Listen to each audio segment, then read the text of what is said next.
Should you invest in the 3M company? Let's analyze it on GrowthShares. Before we begin, if you aren't familiar with the factors and metrics I use in this channel, I've made a separate video detailing everything to get you caught up. This analysis is divided into 3 factors: the business, the stock, and the price. Within each factor are a total of 11 metrics from business growth, performance to intrinsic value. And because each company belongs to a specific sector of the economy, my analysis normalizes the data so that we can compare companies of different sectors. Each of the 3 factors and 11 metrics are given a grade from 0 to 99, with 50 to 59 being considered average. When we've got the 3 factors graded, we combine them to get our final grade. Most companies will fall into that average range, since most companies are indeed average long-term investments. I want to stress that this analysis is meant for long-term investors. I encourage you to pause this video anytime so you can better understand the numbers. Let's look at the company's business. The business factor accounts for 45% of the analysis. The business is the most important part of this analysis. Everything else should be secondary when it comes to investing long-term. The question we want answered is, do we think this is a good business to own? The business is made up of these 6 metrics, from growth, efficiency, to market dominance. Each are weighted based on importance to the business factor. Here are the 6 metric grades for the company. And when we put them together, we get the company's business grade.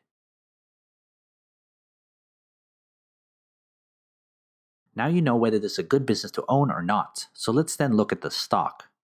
The stock is important because we want to know if investors see value in the same business. We still want a return on our investment. The question we want answered is, will the stock grow enough in the future to justify an investment? The stock is made up of these 4 metrics, from performance to dividends. Each are weighted based on importance to the stock factor. So here are the 4 metric grades for the company. And when we put them together, we get the company's stock grade. Now that we know the business and the stock, we want to then look at the price. The stock factor accounts for 20% of the analysis. The price is important because it tells us whether the company's stock price is attractive enough for us to buy in. The question we want answered is, what is the most you should pay for the company? The price is made up of only one metric, the intrinsic value, or fair value price of the company's stock. Here's the company's price grade and fair value price per share. Before we calculate our final grade, consider becoming a GrowthShares Patreon member and get access to my spreadsheet with every grade from every company I've analyzed. It's updated all the time. Head to patreon.com/GrowthShares or click on the link in the description. By combining the business, the stock, and the price, we can get the overall outlook of the company, which gives us this final grade and the type of investment it is.